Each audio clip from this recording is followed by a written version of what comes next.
So we changed up our summer series just a little bit on the original calendar. It was supposed to be Boomtown 3.0. And my intention was I was trying to get a Boomtown rep to come on and assist us with a hands-on training. And they were like, you should watch the videos. And I was like, well, I was really hoping for hands-on, and I never heard back from them.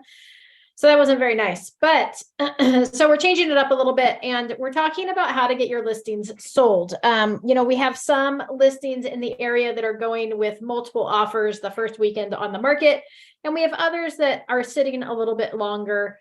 And so we just kind of I just wanted to have like a discussion around that, because the market is fairly dependent right now on what the interest rates are doing. So you'll see that as interest rates kind of bump up, then the buyers kind of back off a little bit. And then as it stabilizes or they come down, then we're starting to see, more buyers hop into the market. And the number one thing, always remember with your listing is that it's important to make sure that your listing is priced appropriately. And it's never a bad idea when you have a listing to have somebody else review the comparables with you before putting it on the market, just to make sure that what you're seeing as comparables and what you're seeing as what the list price should be is what somebody else is seeing. I have had people review my listings, and sometimes they're like, oh, I think you should ask a little bit more, which is like, oh, really? Like, I didn't see that, but I guess you're right. Or sometimes it's maybe you should adjust it a little lower. And remember, when it comes to pricing, we never want to be chasing the market.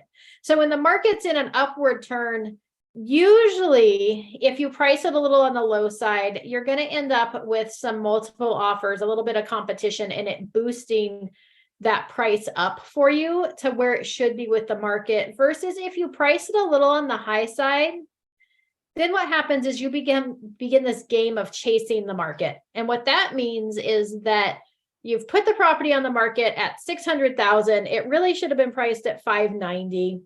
You don't have as many showings as you should have had. You don't get any offers week one. You sit around and wait for weekend number 2. We still don't have any offers in. And now we're thinking we need to do a price adjustment. So now we go from that 600 down to where we should have been at 590 or 595. And now people see that we've had a price reduction on the property, or a price improvement, or a price adjustment, whatever you want to call it. There's lots of ways to word it. And now they're thinking, oh, these sellers are getting desperate. They didn't get any offers in. They're getting desperate. They've lowered the price. I can get this for a deal. So instead of coming in at 590 where you've lowered the price, now they come in at 580, and you're having a hard time getting to where the sellers wanted to be in the first place. And you end up taking an offer lower than what you would have taken had you come on the market at the right price to begin with, right? So this is that chasing the market theory and kind of the mentality of what people are thinking, right? The second you say something's on sale, they think, oh, we can get a deal on that. So the second we do a price improvement or price adjustment and that shows up, people think, oh my gosh, like they're ready to sell. They need it to be moved. So now we can come in lower, or we can, haggle with them, or we can get closing costs covered, and you end up lower than you would have been in the first place. Does that make sense to everybody? Crystal clear. Thank you. Crystal clear. All right. So let's say that it's not uncommon. Okay. I couldn't even tell you how many years it's been going on for so long. Well, it really started last last May.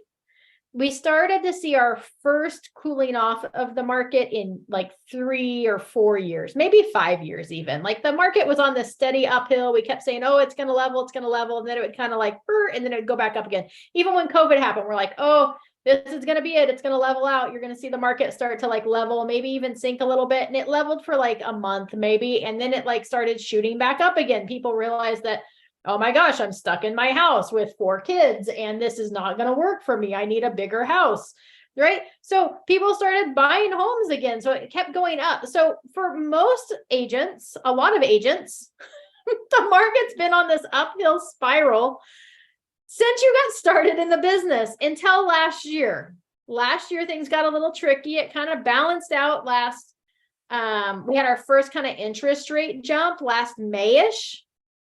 And It caused there to be this pause in the market. And then since then, the market's kind of done this like up and down, like an ocean, depending on where those interest rates are going and what it's been doing. It's kind of like this. Some properties get multiple offers, some sit for a couple weeks, right?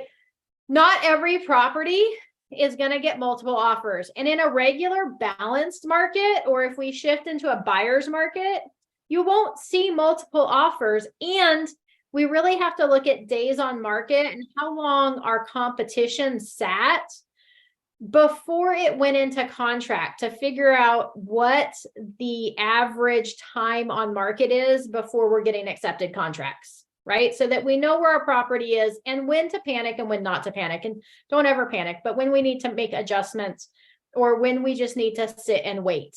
Okay, so not every time like we get 5 days on the market with no offers, do we need to panic and jump ship and start doing price reductions. Sometimes we just have to sit and wait it out just a little bit longer. And we've seen this time and time again, especially with other agents in our office and listings that have happened. They're like, oh my gosh, it's been on the market for a week and I didn't get an offer. What do I do? Should I adjust the price? And we're like, just hold tight, continue to do your open houses, continue to market the property, and let's see what happens week 2. And then ultimately, what often happens is come that 14 to 16 days on the market, they start getting an offer, oftentimes at full price or pretty close to it. So don't panic right away. It's what happens as we reach a balanced market, which a lot of us have never experienced. Okay. I've been in the business since like the market tanked and we had 300 properties on the market in Vacaville and properties sat for a long time. It's just life. That's what happens. That's why we have the market conditions advisory, that talks about the market being cyclical and ups and downs, right? Is that happens. And it's important to know whether it's a buyer's market, seller's market, balanced market, or just a funky, weird market, which is where we're at right now, right, Ed? Funky, weird market. Absolutely.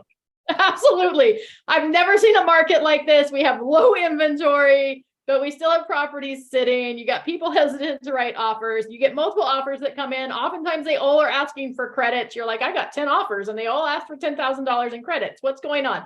Right? It's just kind of a weird market. So the number one thing I'd say is you've got a listing that you need to sell. Don't panic. Okay. Write it out a little bit. If you're still getting showings, you're still getting interest, right? That's our number one indicator is if the property's sitting and there's no showings, check around with the other agents in our office that have listings and find out about the activity on their listings, especially if it's in similar price ranges as yours. See what's going on with the market as a whole. Okay? See what's going on with the market as a whole. If everybody is, yes, patience is key, Brandy. If everyone is experiencing a slowdown in showings, then we know that, okay, maybe it's not a price issue. It could just be a market issue and we just need to wait it out. If everyone's like, oh yeah, I've had tons of activity and I had people through my open houses and lots of talk and chatter, and yours is not getting any, then we probably need to look at number one, marketing, and number two, is it priced appropriately?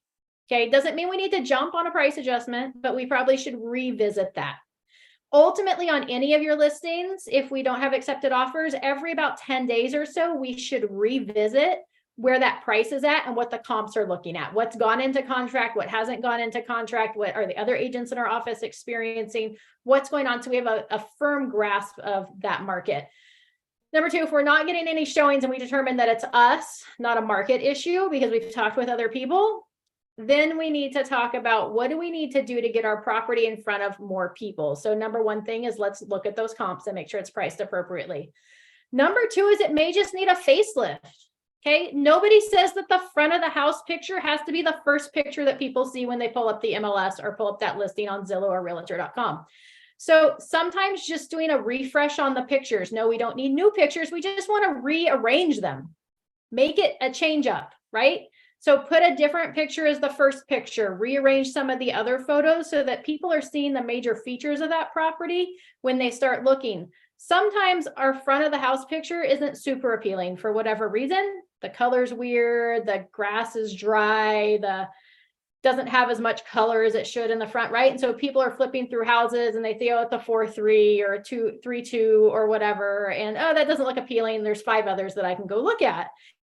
If we swap it around and go, oh my gosh, look, the kitchen's the selling point of this house. Let's post that as the first picture. Then as people are scrolling through, you've snagged their attention. Go, oh my gosh, look at that kitchen. That's beautiful, right? And sometimes when you look at the front picture, you're like, that looks dated.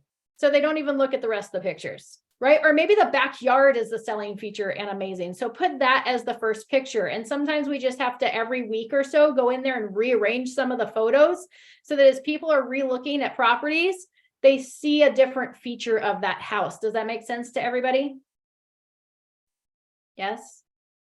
Yes, ma'am. Fabulous.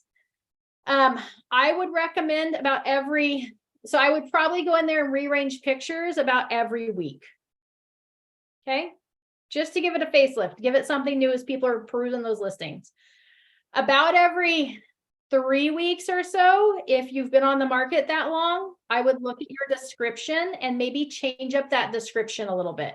How can you make it seem more appealing? How can you, if it's just kind of like your blanket list of features, how can you change it up to make somebody, draw somebody into the story of living in that property? Right? Paint a picture with it. They can see the features of the property, right? They can go through the long list of features in Zillow or Realtor or the MLS or whatever listing service they're looking at, your website. They can see all the features, but let's paint a picture of what that looks like to live there, right? Let's talk about the soaking tub that's in the master bathroom, or talk about the inviting, relaxing backyard after a hard day at work, right? Let's draw those features out and really like be a storyteller. So maybe change up that description a little bit, because sometimes if we change the picture and we change the description, somebody who wrote off that listing in the first place may come back and be like, oh, I didn't see this one before, because now they think it's a new listing. They're like, I thought I saw everything on the market, but this one looks appealing now, right? So change it up a little bit. Okay, so never hesitate to change up your description. Like I said, I probably wouldn't go more than 3 weeks without changing up the description a little bit. And I'd probably rearrange the photos every week to 10 days-ish. Okay, and then also review those comparables every about 10 days to make sure that you're still priced appropriately. Okay, if you're not getting showings, right, we're not getting activity, then we need to revisit that maybe a little sooner, about every 7 to 10 days. Well, still every 7 to 10 days. You want to look at how many showings did we have? How much activity did we have? Do we need to relook at it? Again, talk with other agents in the office, see what kind of activity they're having, to see if it's just you or if it's the market as a whole, so that we don't have to panic. Yes, Ed, Chat GPT is the bomb for marketing blurbs, right? We learned about that. If you didn't watch that, you can go back and rewatch that. Those trainings on Chat GPT and the keyword SEO training, which both talked about like writing property and such. Great way to get, at least, even if you don't like copy it exactly, like throw in, write a property description with these features in it, or create a story using these features about a property, right? And it'll create something, then you can go in there and tweak it and change it or ask it to rewrite it, right? It's a great way to brainstorm or create those marketing materials. In addition, we want to make sure that we're not just sticking a sign in the yard and crossing our fingers and hoping the property sells. Okay, that's not being a good listing agent. Back in the day, you could do that, right? Like a year ago, you could pop a sign in the yard and be like, no problem, we'll have 20 offers before the end of day 2. But in a market that's stabilizing, you have to work a little bit harder. We actually have to work to sell listings. Imagine that. Imagine we actually have to get work to get paid for what we do.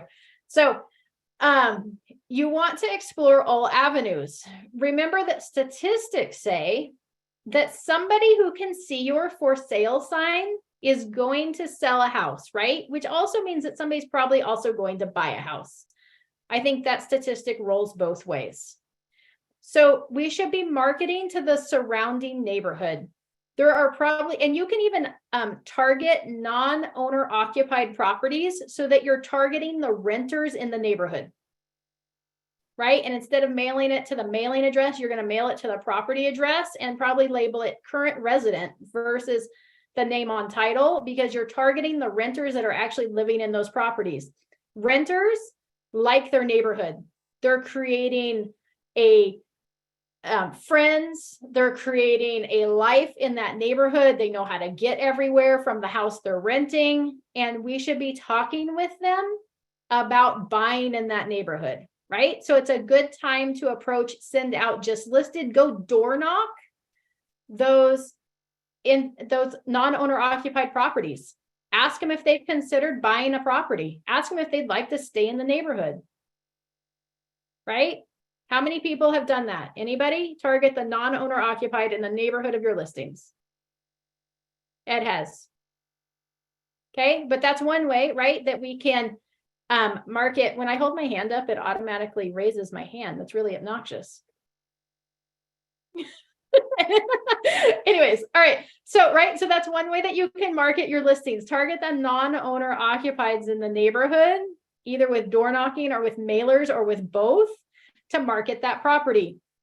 We should be marketing our property on social media, right?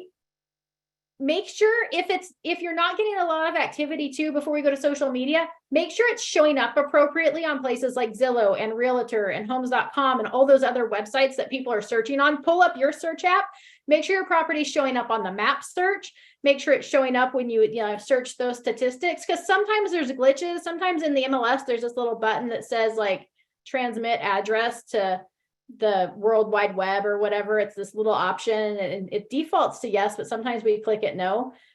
And it has to be the full address for it to show up on the map search. So just make sure it's showing up. If it's not showing up, ask for help to try to figure out why it's not showing up on a regular search. Sometimes that could be the reason that you're not getting a lot of activity. It's just plain not showing up correctly. Okay. Social media, market it on social media. Make sure if you have a business page, it's posted on your business page. Make sure you're cross-marketing it on the area homes for sale sites or groups. Like if you're in Solano County, there's like a Solano County homes for sale. There's Solano County open houses. There's 707 properties or something like that. There's the Travis Air Force Base, homes for sale and rent. There's the what's going on Solano County. There's the Dixon deals, right? So you can post it in all of those places. You can put it on Marketplace as well. So never hesitate to throw it out there. You want to get it in front of as many eyes as possible. And doing that is all free. You don't have to like pay to boost your ad or anything like that. You can do that all for free by sharing it on those sites. Make a list of the sites so that you can hit it and replicate it with your next listing, or you know that, hey, I posted it here on, Thursday or Friday, and I need to redo that next week. Make a list of everywhere that you can post things so that you make it really easy when you go back in the repost and start sharing that post, you know where that is that you're going to share it to and what groups you belong to. If you want to expand your reach, think about where are people moving from that are moving to this area, right? Where is my listing located and where would somebody potentially be interested, right? For like the Solano County area, oftentimes that means like the Bay Area. A lot of times those people are moving up this way because they can get more for their money. They've been priced out down there, or they don't want to live on a postage stamp. They want a little bigger lot.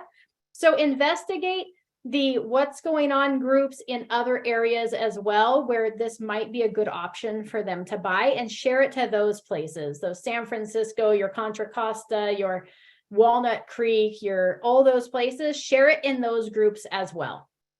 Okay, is this making sense to everybody? Okay, so social media.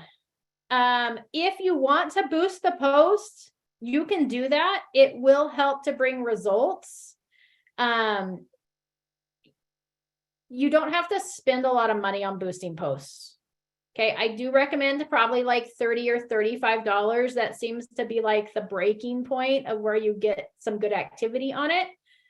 If you want a class on how to boost a post, we can do that.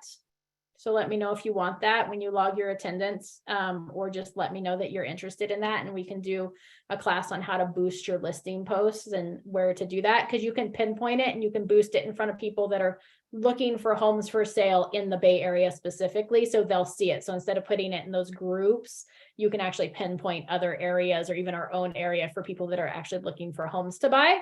So that's a good way to leverage it as well, and an inexpensive marketing tool. It's less expensive to boost a post than it is to send out mailers. Okay. Let's think open houses. We can host open houses. Now, statistics say that only 1% of homes sell through open houses. So it's really a lead generation method. However, I have sold 2 or 3 homes in my lifetime because of the open house. So never hesitate to host an open house as a way to get that property sold. You want to make sure that you're going to market that open house as well, right? So we aren't just going to plan an open house, put it in the MLS, and then show up on Saturday, right? We want to make sure that we post the open house in the MLS, or if you're hosting it for somebody else who's trying to get the property sold, make sure they put it in the MLS. You're going to make sure you post that open house on social media, all those groups we just talked about, make sure to put it on there. And oftentimes too, especially if you're trying to get a listing sold, you know, we think about boosting posts and posting things on social media as a way to generate leads. But if we're really trying to get a listing moved, we may want to put more description and more pictures in that post that people don't have to like actually enter their information to get. Because sometimes the second somebody, you know, pops up and they ask for information, then they go, oh no, I'm not going to do that. And they close out. And then that they were like, man, that looked like a cute house, but now I can't find it. Right. So it's okay to put that information in the ad with a few pictures. You wouldn't want to put like all 57 photos, but put like your top 5 or 6 photos in there so they can see the features of the property. You can create an event in social media for that open house so that you can, you know, boost that event out there and get more people interested in it. But host that open house, go door knock around your open house. That would be a good time again to invite those non-owner occupants to view the property, or even any of the neighbors to view the property. Because even though we're trying to get the house sold, we're still going to use it as a lead generation event. But we want to make sure that we're hosting those open houses, that we're making that property available. Anybody have any questions so far? I was just going to say, holding open houses, if you're not having success with them, check yourself first, because if you start your sentence off with, I have to hold an open house open today, then you're probably starting on the wrong or negative mindset. Whereas you could come out and say, I can't wait to get 2 buyer leads or a listing lead today. And you started with a positive side and you'll get more out of it. True. Absolutely. And I was the latter. I was the one I have to hold an open house. So I was traditionally thought open houses were poor, but just because I was executing poorly. Mindset, right? Mindset is everything. We go into it expecting to get the house sold through the open house. Lots of people are going to show up to my open house today. I'm excited to meet new buyers, right? Great way to approach your open house versus like what I was saying about the, I have to do this open house this weekend. If you don't enjoy them, you don't want to do them, find somebody else to host your listing open for you. There's lots of agents in our office that'll host it open. So if you're busy, you've got things going on, open houses aren't your jam. They should be, but give it to somebody else that wants to do it. There's no problem with that. There's no problem with that. Most of our sellers too feel like open houses are going to sell their house. And so they like you hosting open houses. Anastasia, shouldn't you do at least like maybe the opening day or the opening weekend? There is no wrong or right answer to that. I mean, it is your listing. It's your listing, but if open houses are not on your lead generation plan and you just don't enjoy them, give it to somebody else that does. Like if you're going to go in with the mindset of, oh, this is miserable and I hate this and open houses suck, then you're like Ed said, you're probably not going to walk away with either selling that house or getting any leads out of it because your mind's in the wrong spot. So give it to somebody that wants to get in there and get that property sold. So there's nothing wrong with not hosting open houses if that's not part of your lead generation plan. Hey, Amy, it's Sadie. Can I touch on that? Absolutely. Sorry, I'm not on my app, so I can't raise my hand. I wanted to touch on the not holding the open houses because I personally don't like to hold open houses. I have had many listings that I have done the opening weekend to introduce myself to neighbors, because usually it is nosy neighbors that are coming in. And I would like to capture that for a listing. My intention for doing an open house is a little different. I want to capture other listings. I'm not looking for the buyer, because I personally will not double end. So I like to open it up to other agents to hold it open, because I don't want to find the buyer for that property. Yeah, I could find a buyer for another property, but it's so I appreciate you saying, like, give it to someone else, because not all of us love it. It's not for everybody. Yeah, right? If door knocking is not your thing and you get like, right, we talked about door knocking earlier, about like visiting those non-owner occupants or even just the houses around it. If you're like, oh my gosh, I'm terrified of door knocking, give that opportunity to somebody else. Reach out to, throw it out there and say, hey, I've got a listing coming up and I've got a list of the non-owner occupants around that property. Does anybody want to go door knock those and try to see if they're interested in buying in the neighborhood, right? Throw it out there to somebody, give somebody else that idea and give somebody else the ability to do that so you don't miss out. Right?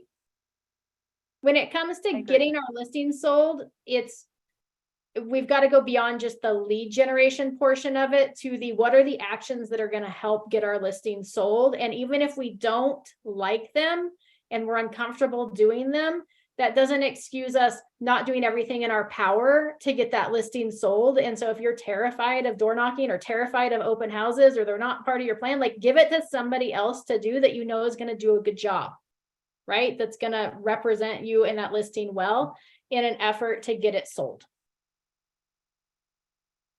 Again, it's a little different than the days where, we had 20 offers come in 3 days on the market. We are still seeing that on some properties, but not on all properties. And so it becomes, what are the actions that I need to complete, or what are the actions that need to be completed around this listing to market it appropriately to get it sold, right? Create relationships we're in an Air Force Base community, right? So we've got military people transferring in and out all the time, right? So create those referral relationships in other areas and reach out to them. Hey, I've got a property for sale. Do you know anybody getting ready to move this area that's looking for a house, right? That's going to be wanting to buy, right? Create those opportunities. There are ways to track. I don't remember what the website is, but there is a website you can go to that shows you kind of where people are moving from and to. I'll see if I can find it and post it in the Foxhole group. But go do your research and figure out where people are moving from, and then start reaching out to agents in those areas. Hey, I know that there seems to be a lot of movement from who knows where, Arizona to the Solano County area, right? So reach out to those agents. Do you have anybody looking to move to Solano County, right? Or maybe it's one air base. It seems to be there's a lot of people from Alaska that end up getting stationed at Travis. So reach out to those agents. Hey, do you know anybody PCSing to the Solano County area, to the Travis Air Force Base area anytime soon? I would love to represent them, and I've got a listing that's available that we can get them into sooner rather than later, right? So reach out to people. Be proactive. Yes, Ed? I was just going to say, to your point, there's certain squadrons that habitually come to Travis, right? And so just marketing to, for instance, Jersey, or Yokosuka out in Japan, certain areas you can pinpoint those, and you'll have a higher probability of success before they even start looking stateside, or they connect with an agent here. So you find out the squadron. So for instance, the C5 or the C17, where are they also based at? And then go to those bases, and during high PCS season, or probably somewhere between December and February, start marketing those areas in a pretty heavy way. Pretty heavy way. And we can boost our posts to those areas too, right? Like we've got the Travis Air Force Great Base Homes for Sale and Rent group. Like they have those in other places too. Figure out what those are, where the people are transferring from, and start putting your posts in those areas. If they don't like your property, then you're probably going to pick up a buyer anyways. Be the area expert. Ed, you got any other tips or tricks to getting a listing sold? So Mike Ferry, that's where I come from. Motivation. If we constantly look for the motivation of the seller, that will help in the selling of the property, and then price. And so I generally look for 7 to 15 people through the property a week, excluding open houses. Lets us know that we're in the right price range. And I just monitor the social media attention that it has. And if we're getting attention but no offers, then maybe it's just like you said, a little more time on the market. If there's no attention on it, then maybe we're missing it. Or maybe there's attention but there's no offers. Then it's a small adjustment or a larger adjustment. And getting more confident with the conversation with our seller, so it ceases to be scary. And it's just we're providing the service. Yep. Great class. Thank you. Thank you. I was thinking about something as you were saying that, and now it totally left my brain. It came in and flittered away. Let's see, you were talking about activity on the market, Motivation, motivation. price. Nope. That's all right. Okay. We'll come back at some point. But we may need to work, right? We have to work to get our listings sold. So I know what it was. Feedback. Listen to the feedback. If you're not getting feedback from the agents that showed it, call them until they answer their phone, or send them over a text and be like, hey, can you provide me some feedback? And it may be something like, oh, the deck outside is really worn and it's scaring off our buyers. Like they feel like that's a really big ticket item. Maybe there's something in the property, a feature or something going on that's scaring people off. It may be, instead of a price adjustment issue, it may be a let's get that fixed issue. Because sometimes dropping the price works, or adjusting the price works, but sometimes it's more beneficial to use that $5,000 or that $6,000 instead of doing a price adjustment to remedy the issue, so that the buyer doesn't have to deal with it. Buyers, you would think in this day and age, they've got all these shows where they show you how to do everything on your own, all these DIY things. So you'd think buyers were like, oh, we can do this.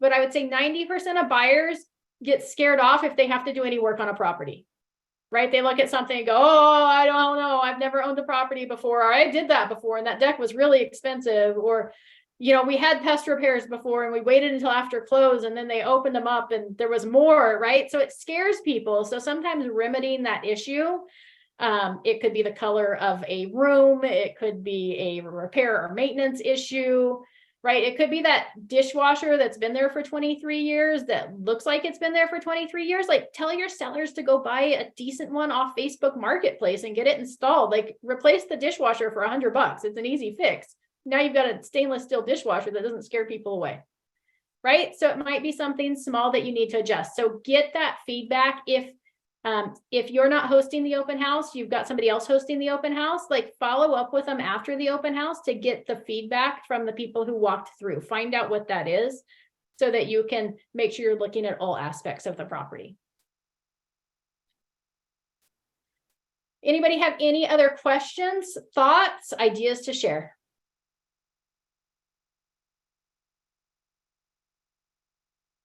You can find the migration data on Redfin. Thank you. Redfin, migration data for people, not birds. See where people are moving from and see where people are moving to, right? Little bonus there, like see where they're moving from and to, so you can create those referral partnerships, not just to get your listings sold, but for leads as well. You can build a business on referrals. Anything else? All righty, that's all I got for today. Thank you for joining me. Let's see, tomorrow I won't be by myself. Abby will have power again. Tomorrow no class because we have the office huddle, correct, Ed? Where's the office huddle tomorrow? At the office, tomorrow at 10. Tomorrow at 10, office huddle at the office. And then on Thursday, we'll be covering our car forms. We're covering the AS and the QS, and we're finishing, I feel like we're finishing one from last week as well. and I don't remember which one that was. Let's see, Thursday, we had the exempt seller disclosure, the FH. The solar, we're covering the solar disclosure, the AS and the QS tomorrow, or Thursday at 9 o'clock. So tomorrow, no class, and then Thursday forms. Okay. Everybody have a fabulous day. If you need anything, don't hesitate to reach out, and we will see you on Thursday at 9 a.m.